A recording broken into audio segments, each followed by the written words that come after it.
What is up, everybody out there in YouTube land? Welcome to J and T's Fresh Take. T, how you doing, man? All right, Foos, how you doing? All right, now we got some trailers that came out a couple weeks ago, so we decided we'll give our thoughts on a couple of these since a couple of these are coming out. Well, three of these are coming out this year. One of them ain't. But we're gonna start this off with the bane of my existence, the man that just doesn't give a cuff. Transformers last night with the boy Michael Bay. Okay, all right.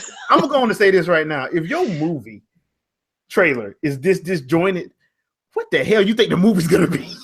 Oh my gosh! All right, so this is the last trailer. This is the final trailer that they have, and once again, I like the voiceover that Anthony Hopkins does. It's just something about the way Anthony Hopkins delivers lines that just works, even when it's obvious BS. Yeah, he's a boss. He's a boss. Yeah, so that worked. I'm like, okay, this makes me believe though King Arthur BS that's in this movie. It doesn't make sense. Yeah.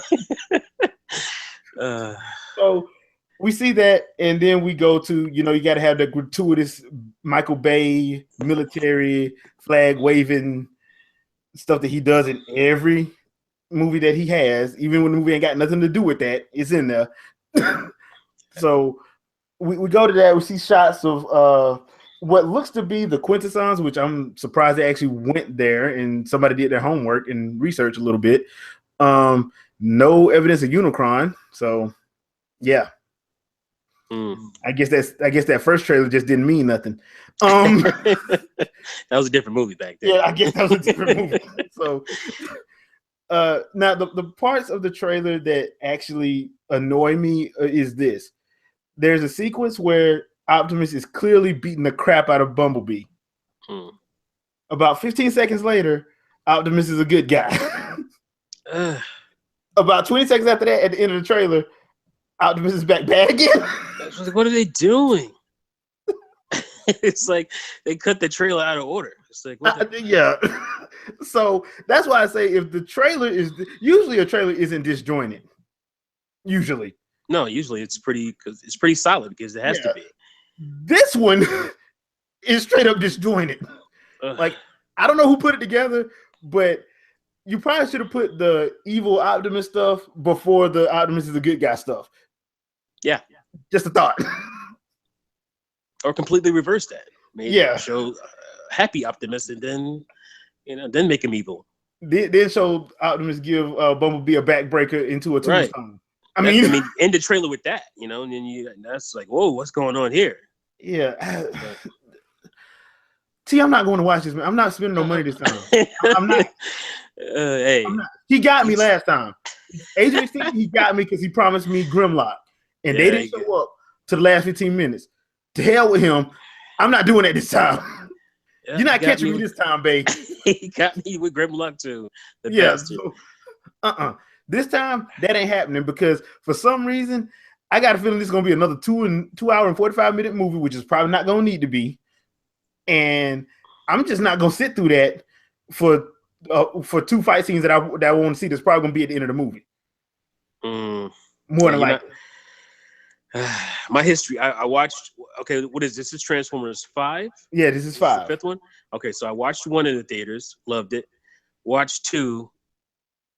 Oh God, it was awful. I swore to never watch it again. Didn't watch 3 because 2 was so bad. Then I watched 4 because of Grimlock, and I was like, oh, I like what's his name, Marky Mark. So yeah. Watched that, and it was just like, gotcha. Yeah. I think you got a lot of people like that. So nope, not doing it this time. Not gonna trick me. I'll catch it on Blu-ray or DVD if it's good or whatever. But no, the formula is so done for me. I'm Michael Bay, like that, like you were saying, the flag waving stuff. That was cool in like early to mid 2000s. Yeah, but now this is 10 years, 11 years later. We don't. Yeah, we're past that. Yeah, and like I just don't know who's still watching these movies. Like, well, the last one, Age of Extinction, did not do well in the States. But you want to know who yeah, I know who did it. I know it was China. Yeah. Thanks, China. That's why Marvel did not piss China off with Doctor Strange. See, people love to get mad at Doctor Strange, but Mm-hmm. Marvel's like, they just saved Transformers. We're not pissing them off. Yep. They can make or break a movie. Uh-huh. So we ain't gonna piss them off. So that's why Marvel did what they did with Doctor Strange. If you want a little background to that, I mean, people probably gonna tell you some other thing, but I'm telling you, that's the reason why they didn't do that. Right.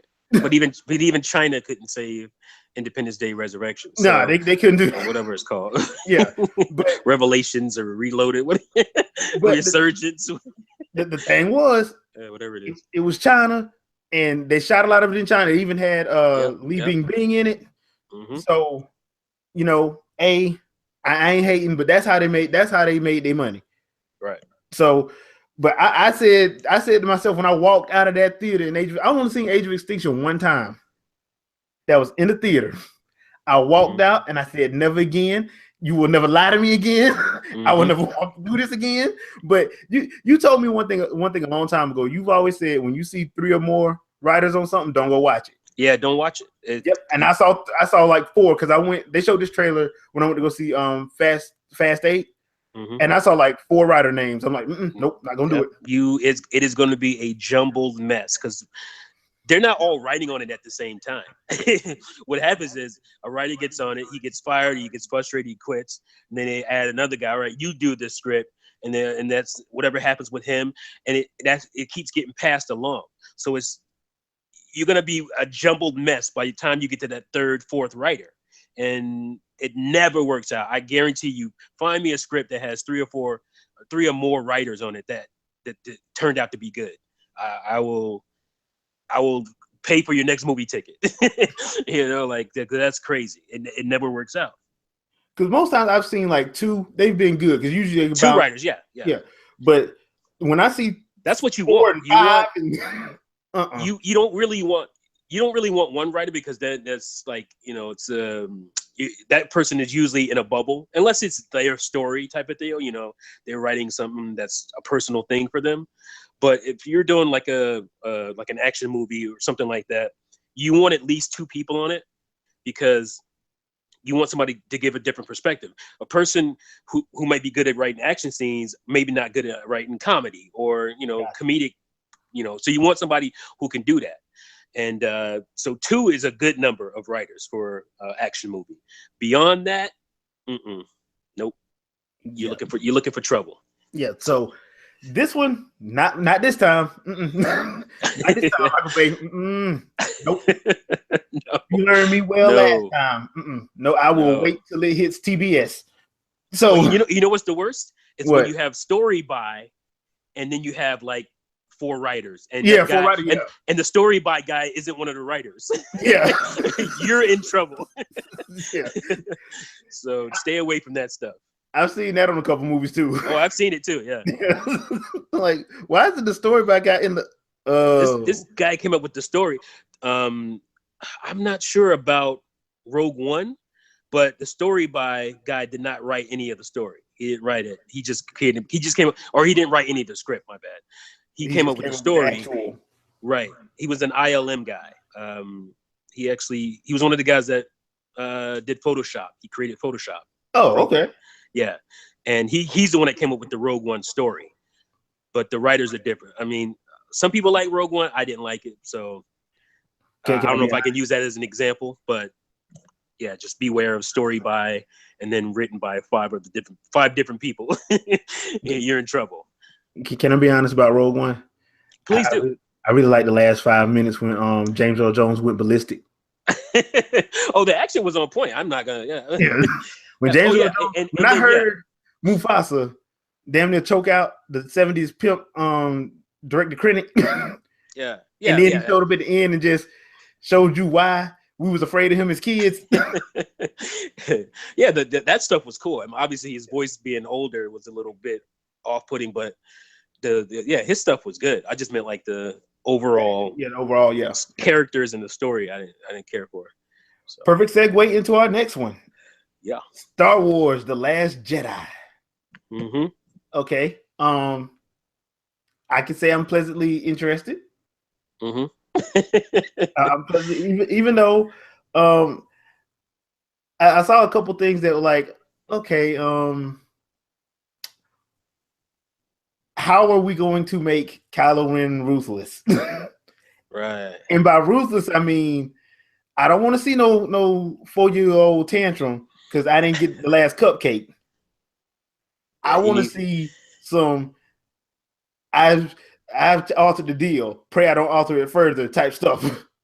That look. I know people. Some people defend Kylo Ren to this day. That's fine, but I have nephews and nieces, and they was all Kylo Ren when they was 1 and 2. So I mean, take it how you want to take it. I just want to see him do some like truly ruthless, murderous stuff this time. Right. To show me that he is, worthy of the title of a Sith. Because Yep. every Sith we've seen has done something jacked up. Mm-hmm. I mean, even though Anakin took it above and beyond. Because he'd be killing kids. He's like, bro, come on, man. Come on, the younglings, bro. The younglings. Like, bro, dial it back. even Senator Palpatine, like, bro, I ain't tell you to do that. That I scene. ain't tell you that hurt. Damn, boy. I remember being in the theater watching that scene. I was like, whoa, really? Oh, because it was one of those things where you like, I know he ain't finna. I know he ain't finna. Goodness. He just opened that lightsaber on that baby. Well, this just took a quick turn. Yeah. Well, this ain't gonna end well. So, that's one of the things I would like to see. I would like to see like Kylo Ren be ruthless. Show him actually be ruthless. And can he please put that damn mask back on? Other than that, I'm interested to see what Luke meant by the ending line. I think it's time for the Jedi to be done. Mm-hmm. That was an interesting line to end at the teaser, because this is what a teaser truly should be. It got you asking way more questions than it answers. So yeah.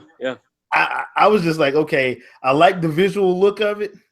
I like the actual atmosphere. We know Finn's gonna be all right. I'm just wondering what kind of person are they gonna have him be the, I hate to have to say this, the Han Solo type. Yeah. For the movies or what? So is he gonna have a robotic spine? Yeah, I mean, that they love doing that. Yeah.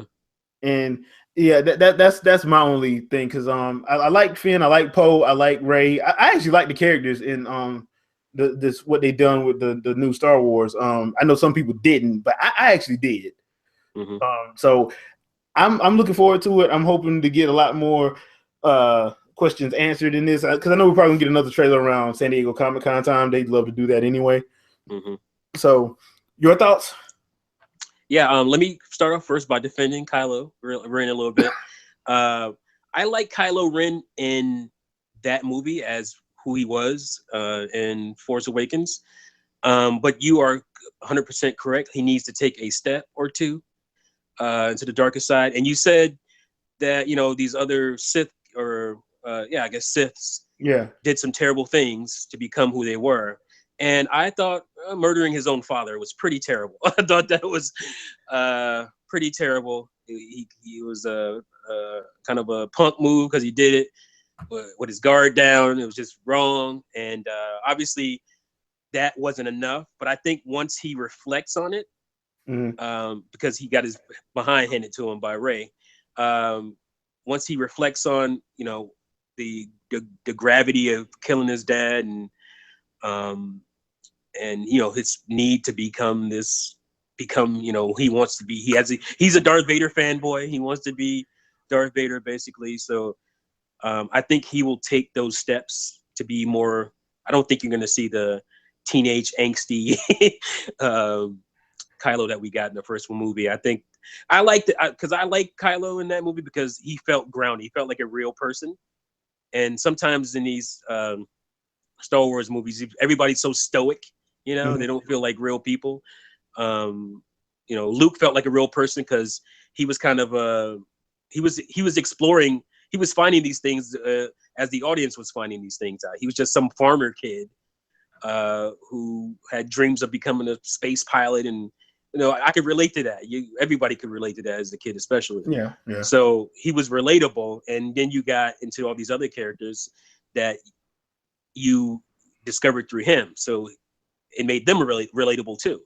Even a spunky princess and a little kind of sinister, not sinister, but kind of a devious little kind of pirate. You mean trafficker? Yeah, con man trafficker in Han Solo. Yeah. So he was just so charismatic in that role. But anyway, yeah, I think he will take that step. The trailer itself, though, there wasn't a lot there, and that's fine. I mean, it's a teaser, so it was just kind of telling you in the direction it was going in. I wasn't wowed by it. I wasn't deterred by it. I'm still gonna go watch the movie. I expect it to be good. This is just a teaser. Honestly, if you take the John Williams music out, it would have been a whole lot less than what it was. You know what I'm saying? Because it's building on that nostalgia, your love for that score and all that stuff. Because there wasn't any really cool shots or anything other than maybe some of the space fighting ship battle stuff. You got a little bit of that, but it was mostly questions. You walked away with questions, and that's fine. Like I said, it's a teaser, so I'm looking forward to it. I'm hoping Finn isn't a Han Solo type. I want him to be a Jedi. I want him to be able to use the Force at some point. Maybe not this movie, but because that's what I was hoping when I first saw him. I was thinking that he was going to end up being a Jedi too. They're getting rid of Jedi, so what's going on with that? So we don't know what's going on. That's kind of cool. Yeah, because they kind of hinted at it at that first, right. The first beginning of Force Awakens, and I'm still kind of holding on to that like you, because I'm like, something ain't completely right with him. Yeah, and I'm like you. I'm hoping that we get to see more. His backstory thus far is a little bit thin. I'm hoping it comes to fruition a little bit more. He doesn't have to be like a relative of Sam Jackson. What's his name? Mace Windu. Yeah. He doesn't have to be real. I would like that. That would be cool for me. I would like that. He doesn't have to be, or maybe they were saying that he might be a relative of Lando, the other black guy. Lando. The only other black man in the galaxy. The only other black guy in the galaxy, and Lando Calrissian. So hey, we know Lando got around, I would be fine with both 45. Yeah, I would be 100% fine with both of those things. Either one of those if they choose to go that route.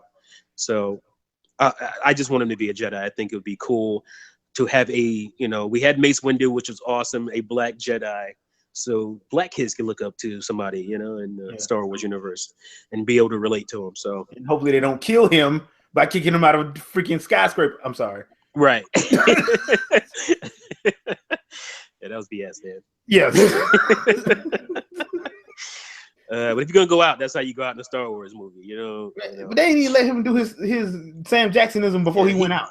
he got punked too. He got side swiped when his guard was down. That wasn't cool. I don't know what's up with these Skywalkers, man. They just they will take you out while you ain't paying attention. For some reason, than Luke face you face to face. Yeah. And Leia will, but these other Skywalkers, these mean ones, they be doing some punk moves, man. They be killing kids and yeah, it was like wow. Imagine they're taking a step too far. That's a rough Thanksgiving dinner. Yeah. Have y'all seen the little ones? Oh no, he's not. They're not with Uncle Anakin, are they? Uncle Annie, don't leave with Uncle Annie. You leave your kids with Uncle Annie. You want to? They're gonna be dead when you get back. Oh man, but yeah. So, like I said, the trailer itself wasn't anything special, but it's just kind of letting you know, kind of what direction they're going into. So I'm looking forward to getting back into that world. Yep, me too. All right, so now we finally got our first look at Thor Ragnarok that will be coming out in November of this year. And before I start with this one, I'm gonna tell for all y'all Planet Hulk fans, don't get mad at Marvel. Get mad at Universal. Yeah, I'm done with that. So yep. that being said, I like the trailer because they actually done something with Thor that they didn't do in the first two movies. It's not as serious, and I thought that's actually a good thing. Now some people are like, what do you mean that's a good thing? Because Thor 1 and Thor 2 was just too Shakespearean serious. Mm-hmm. So much so to the point that it kind of like, okay, man, really? The first one I can understand. It was a fish out of water story. Yeah. I can understand. I mean, and Kenneth Branagh, what do you think he gonna direct? You know? Yeah. He gonna direct some Shakespearean stuff. I was expecting Macbeth, but right. But yeah, the second one I was like, okay, because they had one of the directors of Game of Thrones do that one, and I was like, okay, it looks pretty decent, but it was still too freaking serious because I kind of read that comic, and a lot of the comics comedy and stuff because it has comedy in it. Is like it's kind of like it's not like slapstick or nothing like that, but it do have humor in it. And I just hadn't been seeing it, but this trailer actually showed some humor. And Jeff Goldblum playing Jeff Goldblum as Jeff Goldblum. Yeah, so that was one of my main issues because Jeff Goldblum is so Jeff Goldblum. I know, you know. It got to the point now. Isn't that the reason why they hire him? Pretty much. I mean. I just don't want him in this world, you know. He don't feel right to me in this world. I don't mind Jeff Goldblum at all. I think he's hilarious, a great actor, but he just for this world. But again, like you said, they're kind of restarting Thor. It seems in this movie. It's more Guardians of the Galaxy like with this one, which I guess is fine because I didn't like 2 at all. Yeah, I actually liked Thor 1. I thought it was good. You know what I like most about Thor 1? Mm-hmm. It didn't have this big, the world's gonna end if you don't stop this. You know, it was a small, you know, quote unquote small story in a certain area, and I like that. I like that, you know, in some of these superhero movies. I'm tired of these big ending world machine things at the end. Like less of that is better. When it's not a group movie, when it's just a single character movie. Yeah, exactly. I agree. I completely agree. Yes. And it's too much of that. And that's what I liked about Thor 1. It felt like a tight character story. It was definitely a character story, and I liked it. 2, it was too brooding. It was too wanted to be dark. You know, I didn't like it at all. I'm not sure if I'm gonna like this because I don't know if it's gonna feel like a Thor movie or if it's gonna feel more like, you know, like I said, Guardians of the Galaxy or some kind of hybrid. Mm-hmm. I didn't care for I know him from work line. I know people like that. To me, it just didn't work, but that's fine. You know, it's okay to have more levity. I'm just worried about too much levity. In this movie, you know, but Kate Blanchett, dark Kate Blanchett is always good. So, dude, it looks like they took Hella from this woman just came out and put her on screen. Is she like aging in reverse? I don't know, man. Because when I looked at her age, I'm like, she ain't supposed to look this good. No. I'm like, she looks amazing. I was like, is that Kate Blanchett? Like, I thought it was somebody else. And I'm like, she looked good. You heard her talk. I'm like, yep, that's Kate Blanchett. That's Kate. Yep. Yeah. So, you know, that's always a bonus to have Kate Blanchett as your villain and a hot villain as that. At that, it looks like she's gonna be kicking everybody's ass too. Right. Which is gonna make it even better. Right. So, but I agree with you. I didn't like the whole I know him from work. Maybe in the context of the whole scene, it'll work, but it just looked like, okay, that's not really funny unless the whole scene is everybody thinks that Hulk's just gonna beat his ass type deal. Right. If that's the case, okay, I can see how that may be funny, but like just for like without a lot of context, it's just like, okay. I don't expect it. to be that long of a fight or some big epic battle. It's not gonna. It's just to let you know, okay, Hulk is back. Here's where he's been. And this is the Planet Hulk armor. Right. This is the best we could do. Sorry, guys, we can't do Planet Hulk thanks to Universal. Don't be mad at us. This is the best we can do for Planet Hulk for you. And honestly, I don't know if Planet Hulk would work as a live action movie. No, I don't think it would either, because even the animated movie, which is done great, by the way. Oh, it's great, yeah. The animated movie is awesome. If you get a chance to watch it, please watch the animated movie.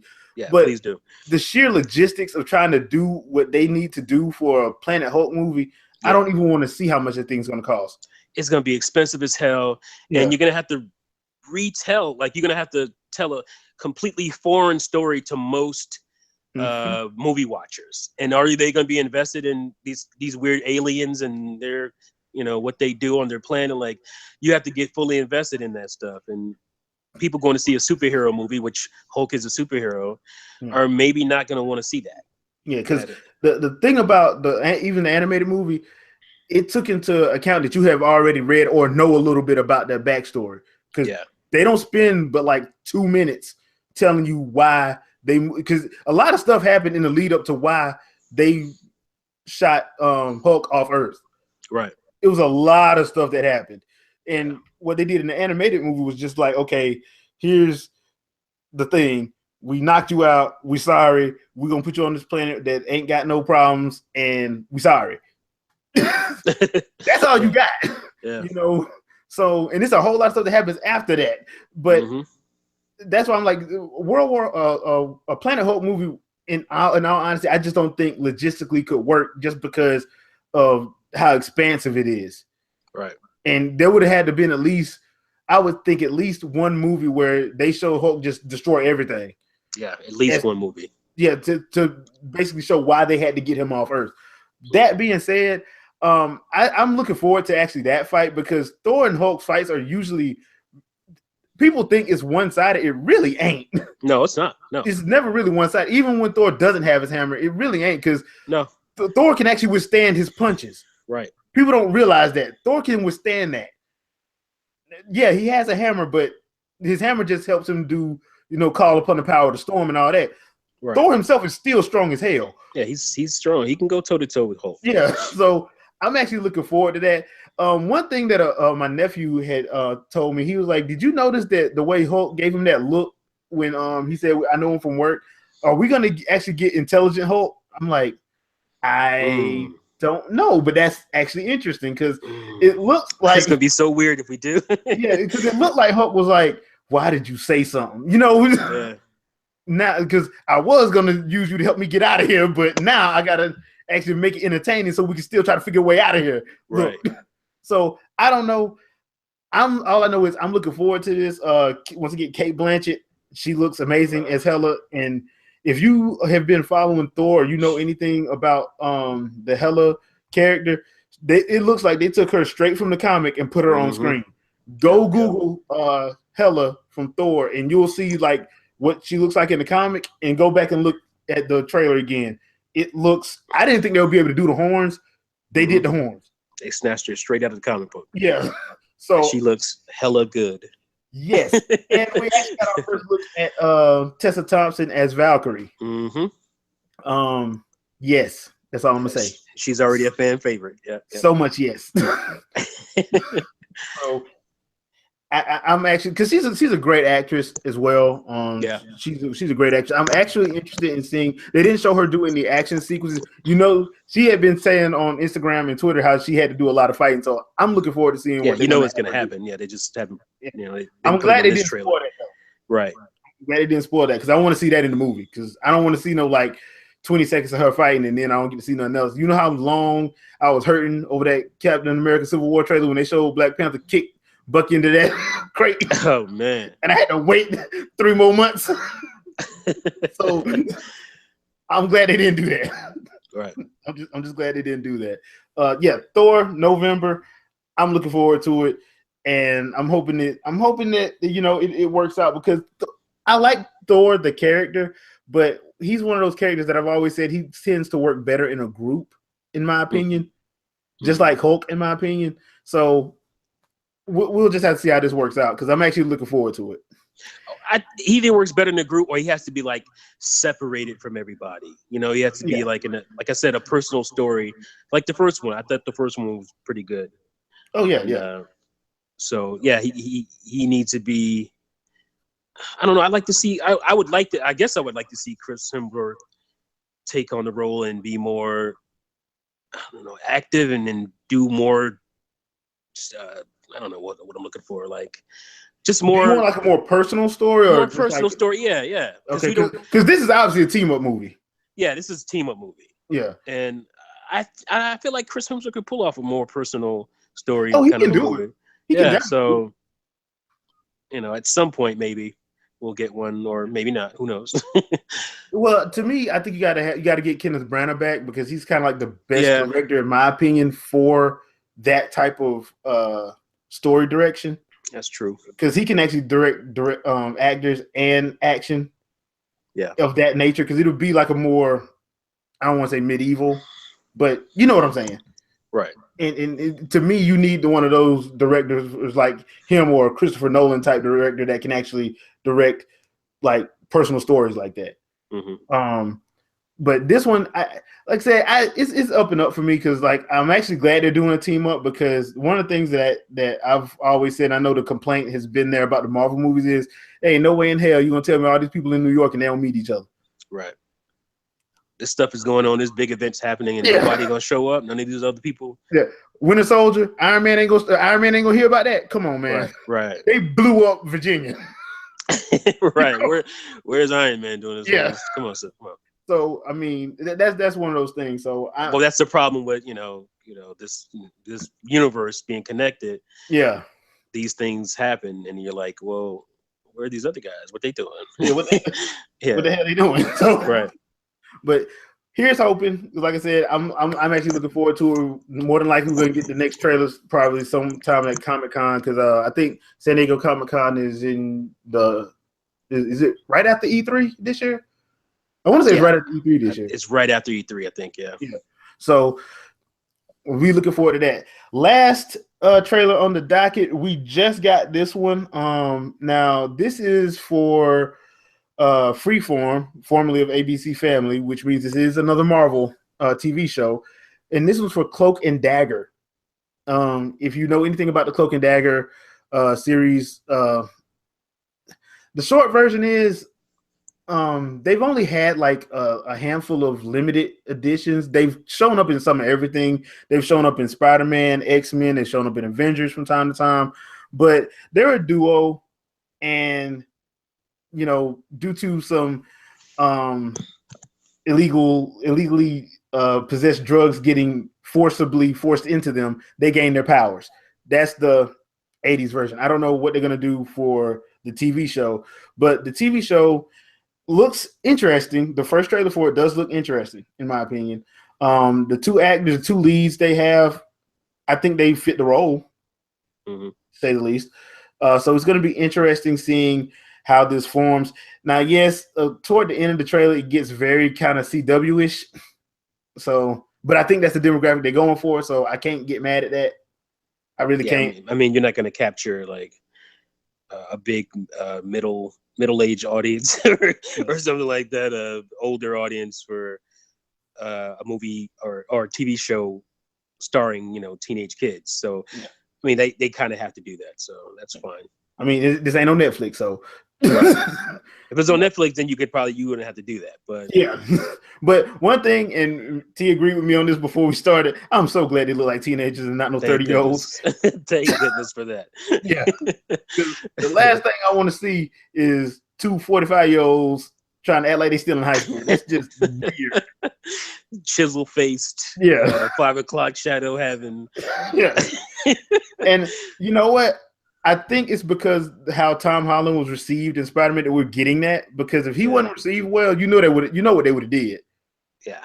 We would have had some 30-year-old teenagers. That's we would have had a 29-year-old and a 33-year-old teenager. Like, really? Oh my goodness. So I'm looking forward to it. If you want to catch that trailer, it is on Marvel's YouTube channel. It's only like 1 minute 48 seconds. So it looks interesting, has a lot of little interesting elements to it.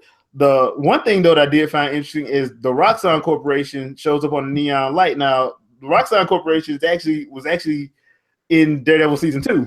So I wonder if there's gonna be some kind of little slight connection of their little underground dealings, because once again, in the original comic, they got how they got their powers were via illegal drugs being injected into their systems. So right. Like I told you before we came on, I know nothing about Cloak and Dagger. The only Cloak and Dagger I remember is the 80s movie Cloak and Dagger, which I loved as a kid. And the terminology Cloak and Dagger comes from like spy novels, spy type of stuff. So is that anything to do with Cloak and Dagger here, or Cloak and Dagger is this basically Tyrone uses that cloak. He's Cloak. I'm guessing he's Cloak, right? Yeah, because that black Dagger. cloak you saw at the end that looked like a bedspread, which they need to change that before that TV series started. So it's how he pretty much teleports and all that stuff.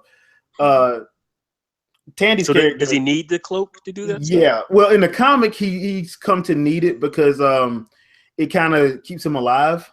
Oh, okay. In a way, Tandy's character of Dagger, she can make weapons out of light. So that's why, like, when the dude ran up on, I guess he was trying to do something he had no business doing. Yeah. And he pulled back, and she had that light dagger in her hand. Hence, dagger. Yeah. So I figured that from. So Cloak and Dagger. Mm-hmm. That's pretty cool. Which actually works out. Like I said, they're heroes, but they're street level. They're in the Marvel universe. They're street level heroes. Yeah. So they take out like drug dealers and kingpins and sex ring dudes and stuff like that. I would figure they don't go up after like big. Oh no, they ain't going after Thanos. Ethereal. Yeah. They ain't going after Thanos. So Dormammu or none of them can. Right. No, they keeping it on the ground. Like the funny thing about it though, I kind of hate the term street level hero, because when you think about it, you want to know who else is a street level hero? Batman. Spider-Man. Oh, I was gonna say I went to a different comic book, but yeah, it technically, Batman shouldn't be Spider-Man. Yeah, he's a street level hero too. Like they're street level heroes because they stay in their area. Yeah, they don't take on these big kind of gross. Like Spider-Man takes on all these dudes who basically want to be bank robbers, or people that he's bullied. Right. So, Doc Ock, he just wants to rob banks. Sandman, he just wants to rob banks. I mean, they're all bank robbers, So they're not these big, world-ending, bad guys or anything. And the funny thing about it, Luke Cage is really not a street level hero, because most times his ass is with the Avengers. Yeah, I was gonna say like Luke Cage, he would come off as one. He would seem like one, but no, he's not. He's with the Avengers, like you said. So yeah, because most times when they need like the heavy hitters, he's actually one of Marvel's heavy hitters. Yeah. So when they need him, he usually gets called up. Right. So that's why I hate the term street level, because it doesn't really. Yeah. It's not really street level. It's just we can't afford to put these people in the movies. Right. So this character could go in the movies though. Type deal. But at the core, who Cloak and Dagger usually goes up against is, drug dealers and stuff of that nature, because they basically move around. Yeah. And I threw Batman in there because I felt like, obviously we're talking about Marvel, but I threw Batman in because he doesn't have any powers. He doesn't have any superpower. His power is money. That's his superpower. And the fact that he trained with ninjas. But if you think about it, it's just look at the Batman versus Superman fight. Like, he was pretty much useless, in that fight. His thing was avoiding attacks, not making any, Yeah, so he was gonna be dead. Right. he shot the kryptonite cannon or kryptonite smoke bomb or whatever, and that was pretty much it. That was the extent of what he could do. So that's why I said. And plus, he normally only works in Gotham. He usually doesn't. Right. He only usually works in Gotham, and obviously Justice League stuff. Right. He works everywhere. So, but he needs somebody with some powers to be around him. Yeah. Especially nobody's smarter than him. Knocking. Right. Nobody's smarter than him. He's obviously the smartest dude there. Yeah. But he needs the brute strength of those guys, even with his gadgets. So. Which usually works out to his very much advantage. So yes. Now, for that being said, there are a couple movies that are hitting this summer, and I just want to get your ideas on a couple of these. One, and just let me know, yay or nay. Guardians of the Galaxy 2. Yay. Big yay. Gotcha. Wonder Woman. Big yay. War of the Planet of the Apes. In the middle somewhere. Gotcha. Spider-Man. Big yay. Baywatch. No. Okay. Me, Baywatch. Spider-Man, yeah. Wonder Woman, yeah. Guardians, yeah. Damn, I forgot what other one I just said. War of the Planet War of the Planet Apes, yeah. I saw that last trailer. I'm like, look, I mean, when I go in that movie, I'm only going to want to go to see one thing. I want to see Season of Apes whoop ass. I'm not going to care about this other stuff. Yeah, like so. I like Woody Harrelson, but Woody Harrelson, it's just like, is he's back to being that guy now? Like, I like Woody Harrelson, but he hasn't been that guy for me for a long time. Yeah, I don't know. Maybe I got fatigue from it. I mean, the first when they did Rise of the Planet of the Apes, I was fine with that because we hadn't seen Planet of the Apes like that. Yeah, we hadn't seen the transition from the world as it is to the world of the apes. Yeah, we saw the how it started. That was cool. Yeah, the second one, I'm like, okay, that dude. I don't know who that dude was. The lead man. He was boring me to tears. Like the tears.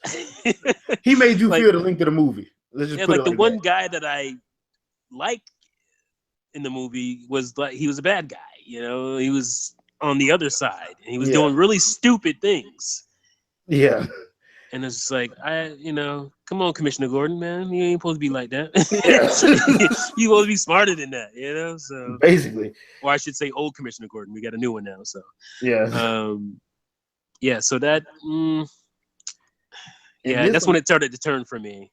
This one I just don't feel amped for it. I'm like, do I care? No. Will I go see it if there ain't nothing else for me to watch and I already watched everything else I want to see? I think they're too far apart. I think so too. I think if they would have came out quicker, like right, behind each other, 2 years tops. Like if they would have Lord of the Rings did. Yeah. A year tops would be better. Because you want to see that story progress. Because I forget, I pretty much forgot the second one, other than like the main story beats. When they get those machine guns and shit. Like other than that, I don't remember a whole lot. And it's just that's the problem with these movies for me. And they keep changing the damn characters. Yeah. I didn't understand that, but whatever. I mean, it is what it is at this point. Like, I get it that Caesar's kind of the main character, but he's still a monkey at the end of the day. He's hard to relate to. Yeah, I mean, you feel for him. Yeah, you feel for him for sure. But you like more than you ever had before. I like the fact that they really dove into his character, and you get to see the ape side and what they were feeling. Why they did what they did. So and that's why I'm like. But Caesar, I don't see this Caesar becoming what we know of the Caesar in the original Planet of the Apes. Because he was just brutal. I thought that's what we were building to. Yeah, it don't seem like there. It don't seem like that's what we're building. It seems like it's building to like this more leveled out Caesar.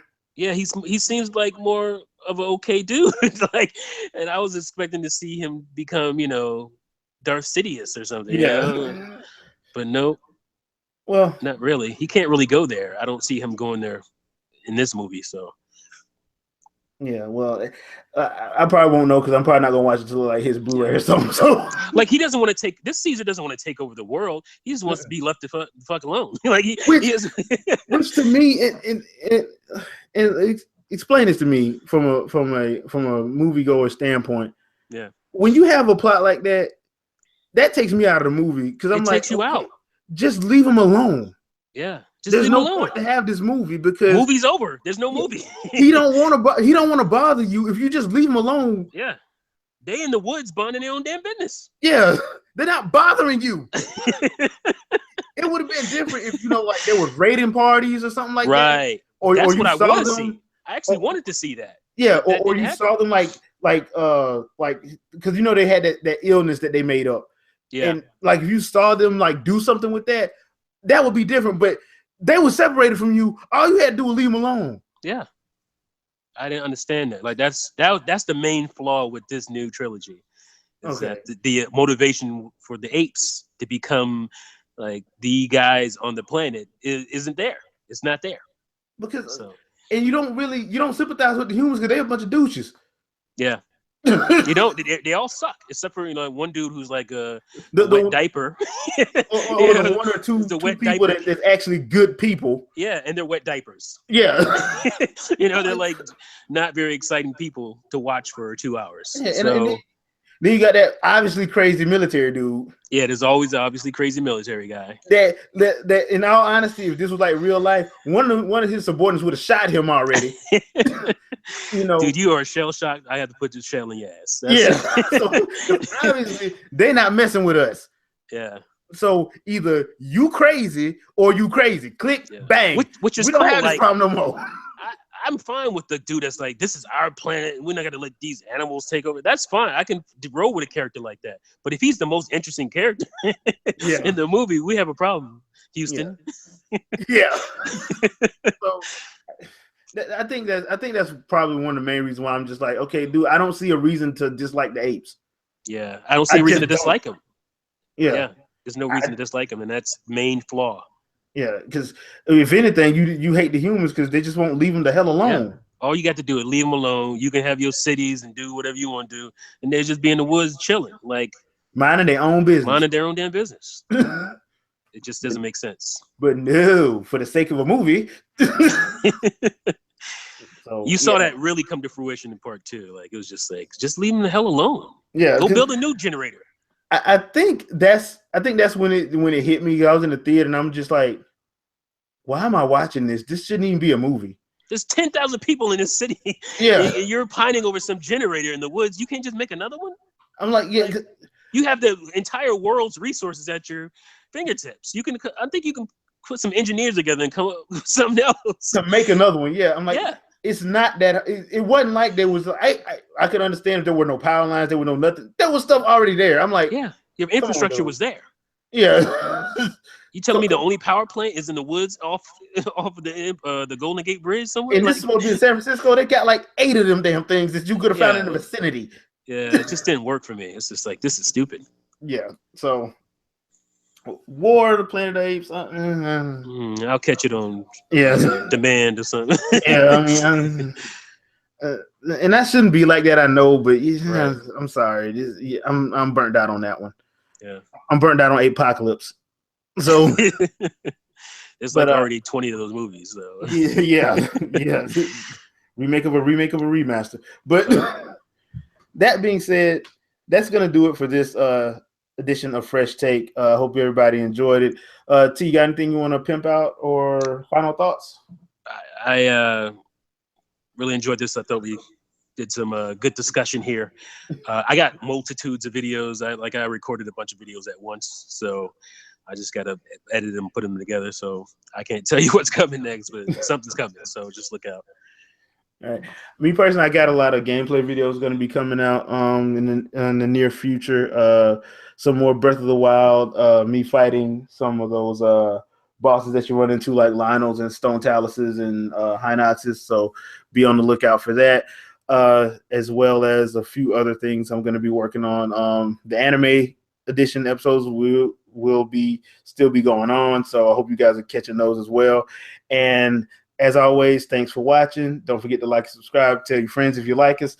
And I will see you guys on our next vid. Peace out. Peace.